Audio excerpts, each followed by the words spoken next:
Welcome back, guys, to Tatum Talks podcast show, guys. We want to this is going to be an action-packed show again for y'all. We want to talk about the NIL, all right, and what is NIL? Because I keep hearing this term all the time: name, image, and likeness. We're going to talk about what is NIL. We're going to talk about how to get stars, and we're going to talk about how to get rankings and what does that mean? What does that mean? Okay, so first let's go over NIL, man. Let's go name, image, and likeness, y'all. So this is a big topic because everybody thinks that everybody get in the bag. Everybody thinks that if you transfer, you automatically gonna get a bag. Now, let me give you all, there's exceptions to the rule. So if your son's a quarterback, it's different rules for the quarterback. All right. But everybody is not getting money when they're transferring to these schools. All right. Name, image, and likeness. Now, you can make money on your name, image, and likeness, but everybody is not making money. All right. I'm gonna say it again. Everybody is not making money on the NIL. Now, when you see these big numbers, okay, there's certain tiers of what a DB is gonna get, a star linebacker. Now, but you gotta be the best of the best. Like, if you want to get an NIL deal, you gotta be a top 100 player in the country. So think about all the thousands and thousands of kids. They're not getting money for NIL, okay? Now, what you have to do, though, you have to have your image looks clean on social media. You have to have a good social media following, and that helps boost your NIL, all right? But you have to go into situations, and what turns colleges off is the first thing you do, the first time you meet a college, is you're talking about money. All right. We understand it's a business, but you gotta. It's kind of like when you going to date a girl, you gotta ease into the situation, and it's the same thing like with the colleges. You can't come out and just say, "Hey, I need this money." You gotta talk to them, get to know them, know who is who, understand who is the money guy, because there's certain coaches who don't talk about the NIL. There's certain coaches they have just assigned just to talk about NIL. So your first conversation, you got to understand who that person is and understand, is this school a school to offer NIL? All right. Now there's a school, I went on a visit to SMU, all right? And y'all got to think about this, y'all. Think about this. So SMU said every single student there gets $40,000 per year. Every single student that's on the football team, that's on scholarship, gets $40,000 per year just for being on the roster. So if I am a college student and I got offers and SMU is going to offer me, I'm like, okay, I'm guaranteed if I'm there for 5 years and I graduate from there, I'll have a degree in 3, a master's in 5, and I'll have $200,000. So I'm thinking redshirt me. All right. But y'all ain't see, like, I'm thinking redshirt me because if I'm not going to start, I need the redshirt because I want to be able to maximize this 200 grand I'm about to get. All right. So, like, a lot of times, though, a lot of people, they're thinking so short term. I'm thinking long term. Think 40 years. Think about this. Whatever school you're going to graduate from, you're going to graduate from that school, and that community is going to ingratiate you, and they're going to help you. So schools like a SMU, if I'm getting $40,000 per year, I'm going to go there. I'm going to be the best student. I'm going to graduate in 3 years. I'm going to take care of my business. I'm going to meet the alumni, and I'm going to up my NIL because I'm going to have a good image. But a lot of you guys on social media, a lot of students have bad image. Like listen, y'all, on social media, if you're retweeting or sharing or liking derogatory or crazy stuff, that is a mistake. Guys, I'm all into politics. Like I like blue, red. I like both. Okay, I don't take a stand. But certain things I don't talk about on my social media platform. Certain things I don't endorse on my platform. Like even if so, like I got kids right now in my program and kids that I see, and y'all kids, stop putting cussing music on your highlight films on social media. Like, that's part of your NIL, name, image, and likeness. They have somebody at every school Their whole job is to go on social media and just look at social media profiles and see and find ways not to recruit students. Do not be on that list. Like, understand this, when I'm posting on social media, if a brand sees my social media account, can they sponsor me? Would they want to make me the ambassador of their brand? That's how I think. So like you young men posting pictures with a bunch of money, with a red cup in your hand, and then you try to say, well, just a red cup. No, man, what goes in the red cup? Right? Like think about this, man. This is affecting your name, image, and your likeness. This is affecting you. So that's why you got to make sure you keep everything clean. Stay out of trouble, do things in the community. Just so when that time comes, when they look at your social media profile, when they talk about you, everything is clean. Okay. But again, everybody is not going to get paid NIL. So just understand, you got to make yourself the best player possible by continue to work hard. And I know that's kind of a cliche, but a lot of people work, but they're not working super hard. Okay, if I ask your high school or your college or your middle school coach, is this kid the hardest worker in his position group? If he don't say yes, then you're not working hard enough. This all goes into your name, image, and likeness. All right. But in your social media profiles, students, parents, make sure your son's profile name is his first and last name, y'all. Like, don't have his name Shotgun Shouty, or some crazy name, or some images with him with his middle finger up. Like, guys, we gotta understand that name, image, and likeness is gonna allow you to pursue different deals from different people from that university. You can be at a smaller school and still make money on NIL because remember, every school has millionaires. Every school has somebody that made $100 million. Every school has businesses that will sponsor a student if his NIL looks good, guys. I'm telling y'all. So again, go into this with the mindset of, I'm going to be the best player possible. And then once I do that, make sure my social media profile looks perfect. First name, last name, school I'm at, my GPA, and images that fit me, because perception is reality. Perception is reality. I get it. People say, well, it's just social media. That's not him. No, it is him. Whatever you tweet or you put out on social media is you. All right, guys. Hey, this segment's brought to you by... Cool. And we're back with the next segment, man. We want to talk about, what do stars mean? All right, because I hear this all the time. Players call me and they be like, well, Derek, man, how do I get stars, man? How do I get ranking? How do I get exposure? So let's break this down for you just so everybody understands, what do stars mean? Nothing. Okay? Stars don't mean nothing, y'all. They don't mean anything. No, actually they do. They do. Stars mean a little something because it actually helps with your rankings. It helps with colleges identifying you. So they mean something until you get to college. What stars will do is it'll give you more opportunity. So let me just tell y'all. So let's go break it down. So these college sites, they all have their star ranking system. So a 5-star, so a 5-star, there probably only would be between 30 to 45 stars per year for any given class. Some have a little bit more, some have a little bit less. A 5-star is considered a first-round draft pick. He's considered, he has ideal size, ideal speed, ideal weight, ideal athleticism, and he will be an immediate impact player as a freshman. He'll be a 3-and-done player. Okay, that's a 5-star. That's considered a 5-star. A 4-star player is considered, is almost like a 5-star, but not quite. And he is an impact player, should be a starter by his sophomore year. And he's considered a day 2 pick, meaning 2nd, 3rd, 4th round draft pick. A 3-star is the beginning of what I call a Power 5 player. Well, Power 4 now. Power 5, Power 4, whatever you want to call it.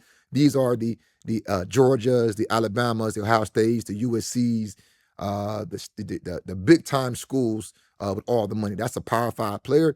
That's 3-star. So a 3-star is a person that's considered a Power 5 player. He should come to school He probably a redshirt his first year. Should be a contributor by his junior year. Should be a starter and possibly can develop to be a draft pick. Okay. A 2-star is really like the beginning of the ranking system.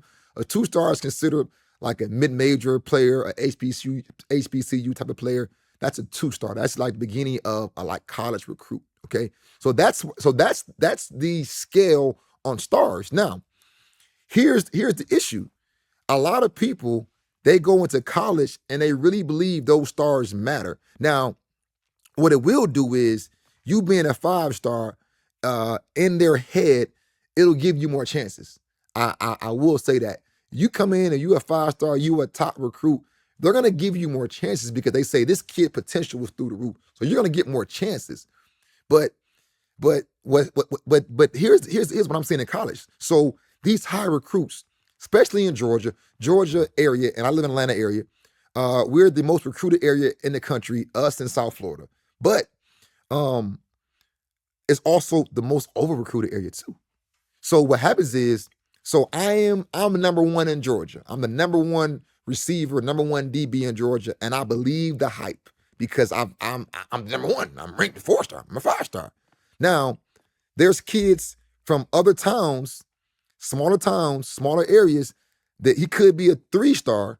He could be just as good as me or better than me, but his parents didn't have the money to go to camps, or he didn't have the people behind him to get him the exposure. You know, me living in Georgia, like Georgia is a great melting pot because it's great coaching. And think about it, you got all these top youth teams that are traveling nationwide. They're getting national exposure. Then middle school, you got all these different all-star games here and all the media here. So they're getting more hype there. And then in high school, we got nationally ranked teams and teams that are always on TV. So a kid can get overhyped in Georgia. All right. So what happens is I'm number one. I'm a 4-star. And I go to college and I'm like, hold on. Everybody here just as good as me. Now, I ain't telling my parents that. I ain't telling them. But so I'm not playing. And the outside media like, well, why Derek Tatum ain't playing? Well, Derek Tatum ain't playing because he ain't better than a 3-star from that small town from Alabama or that small town in Ohio. Okay? Or this Detroit kid named Sauce Gardner. Like guys, so Sauce Gardner wanted to go to Michigan State. He wanted to go to Michigan. He's from Detroit. All right. End up going to UC. He was a receiver, y'all. But Cincinnati saw a vision and put him at cornerback. Now, when he could have played at Michigan State, we don't know. But guess what? Him being a 3-star, he's in Cincinnati.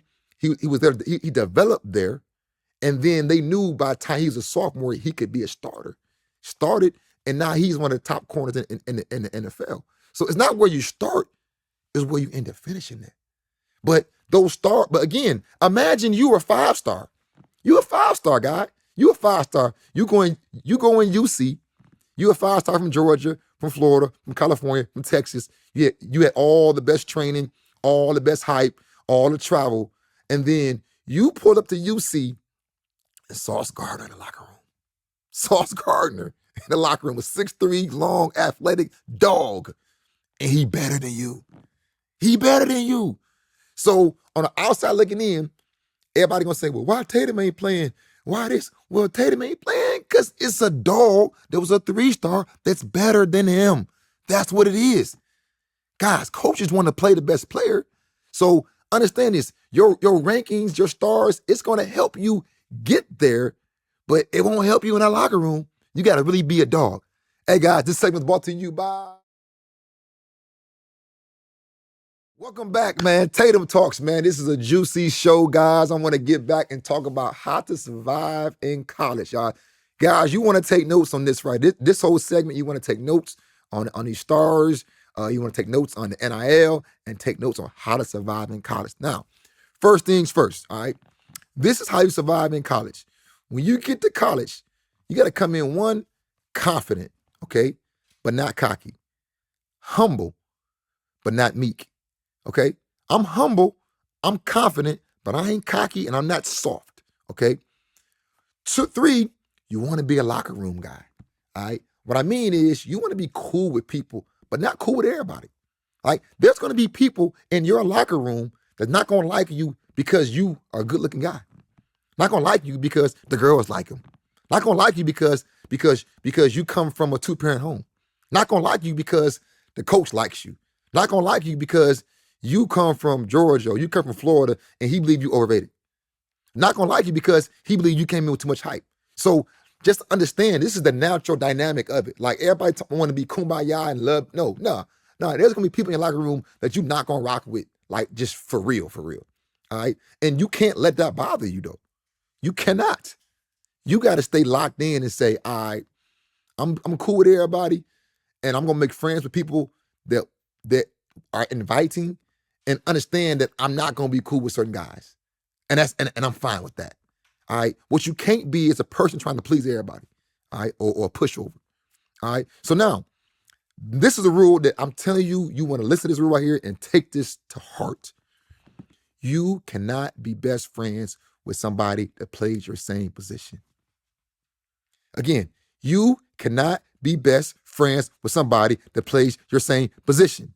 Let me tell you why. Think about it. You coming in here, I'm a cornerback, you're a corner, we hang out, we cool, and we best friends. Now, mind me, we're fighting for the same position. We are fighting for the same position.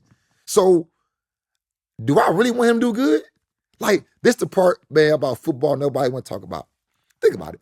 Do I really want this guy that's in my class or in my same position, do I really want him to do good?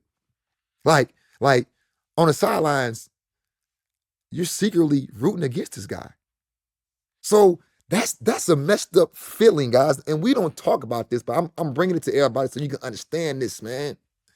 This is my friend. I like him. We hang together. We eat together. I borrow his car. But I don't want him to be successful because I want to play. I want to start. I want to play. So I don't want him to be successful. So that's a crazy thing, y'all. That's a crazy same thing to say. But it's just the truth. It's the truth, man. I'll never forget, man. So listen, I'm in college, man, and it was my freshman year, and I wasn't playing. And there was a guy that been there his junior year, and he was good, but you gotta understand, we had Dennis, who was a third-round draft pick, led SEC in sacks and tackles for loss. The other DN was Chris. He played in the league about 3 or 4 years. Played arena ball like 5 years.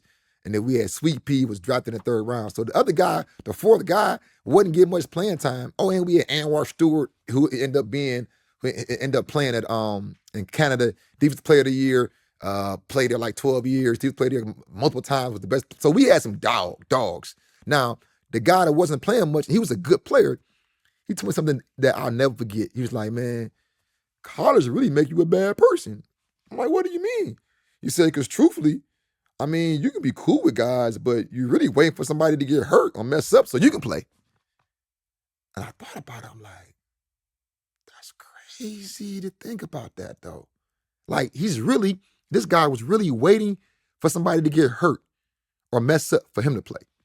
That's a crazy mindset. Now, mind me, that wasn't my mindset, all right? But people think like that. They're waiting for you to mess up or get hurt so they can play. So that's why I said you can't be best friends with somebody that play the same position as you play, because you guys can't be truly happy for each other. You can be, but think about it. If you're almost as good as this guy and he's starting and he's playing and you're not playing and y'all best friends, that's a crazy dynamic. So I was always friends with guys, and again, I was friends with guys that they were my position, but I was always friends with guys that play other positions.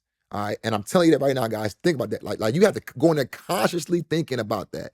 You want to be friends or close. I ain't saying you can be friends with a lot of people, but you want to be close with somebody that plays another position. All right. Because I'm telling you, that's a hard emotional roller coaster of being best friends with somebody that play the same position. All right. Next thing, guys, you gotta be on time to your workouts and on time to class. You gotta be. You gotta work hard in the weight room.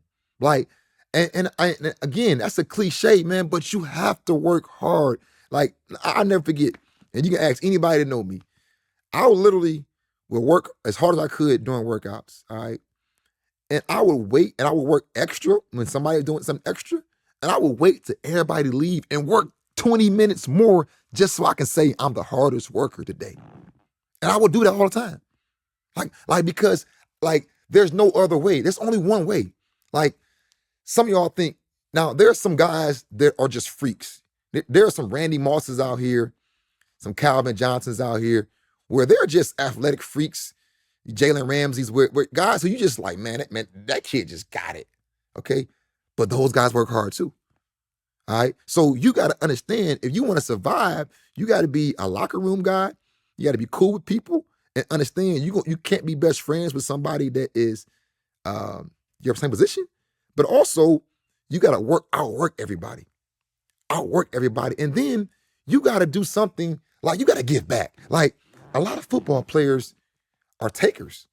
You say, well, what do you mean? Well, guess what? Think about it. What do many football players do for other people? Think about it. What do they do? Everybody praise them, tell them how good they are, how good looking they are. They getting free food. They don't got to wait in lines in places. So you don't give back. Guys, you got to give back. Like that's how I've been so blessed and my business has grown. It's because I'm here to serve people. I'm here to give back. Like, somebody told me, Derek, if you give people what they want, God is going to give you what you want. And that's what I do. Consistent. I always help. I always say, and this is a rule I live by, and I think everybody should live by this rule right here.